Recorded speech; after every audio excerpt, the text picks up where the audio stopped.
তো এর কথা কছেন না, এ গজা মুরগি টাকা দিয়ে নিজের জিনিস টেক্কা দিয়ে কিনে লিয়ে আসি কেরে আমার সাথে তুই কাজ করবু মনোযোগ দিয়ে না, তুই ঠিক করে আগে থেকে লিছে যে তুই কতে কতে আমি তোর পিস্টানি ছাড়ে চলে আসবো আর উপরে ডায়লগ মারে কি না ভাই তুমি আসেন আগে আগে তোমার সাথে আসি আমি মাইক্রোফোন সাথে সাথে।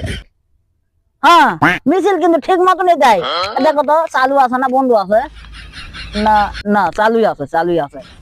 এইবার যে আজকে যে বন্ধু হয়ে যায় এক এমন ভাবে চর মারবো না ঠ্যাং টান হবো তোমার কত, নাহলে এমন ভাবে চটকানি মারবো এক চলে যাবে ফোনাং করে। কোন বিলে হাওয়ার বিলে পানি খাওয়া যাবে, পানি টানি খাওয়া দাওয়া আসে চুপড়ে আসে কবে যে এবার ঠিক হয়েছে। আচ্ছা তাহলে আর একটা কই,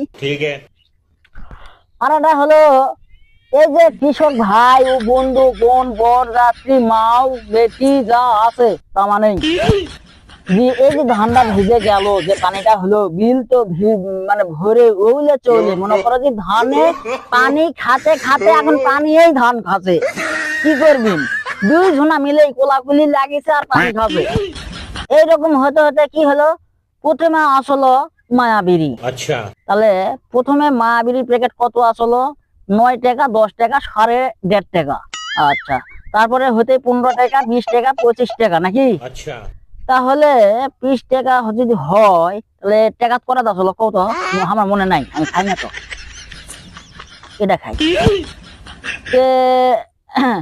2 টাকা করা আসলো। এরকম হতে হতে এখন আজকে শোনোছে কি মায়াবিরি 10 টাকার 8টা। আচ্ছা তাহলে কোম্পানি মায়াবিরি কৃষক ভাই ও বন্ধু ঘরক মাও চাষি বুনো ঘরক ঠিক মতন খিলাবে গোটা গোটা। মায়াবিরি ওই যে 9 নাম্বার না 9.5 নাম্বার বিড়িটা আছে না ওটা, ওটার কথাই কছে বুঝলেন। আমি সেই ভুলু কাকু তেলাও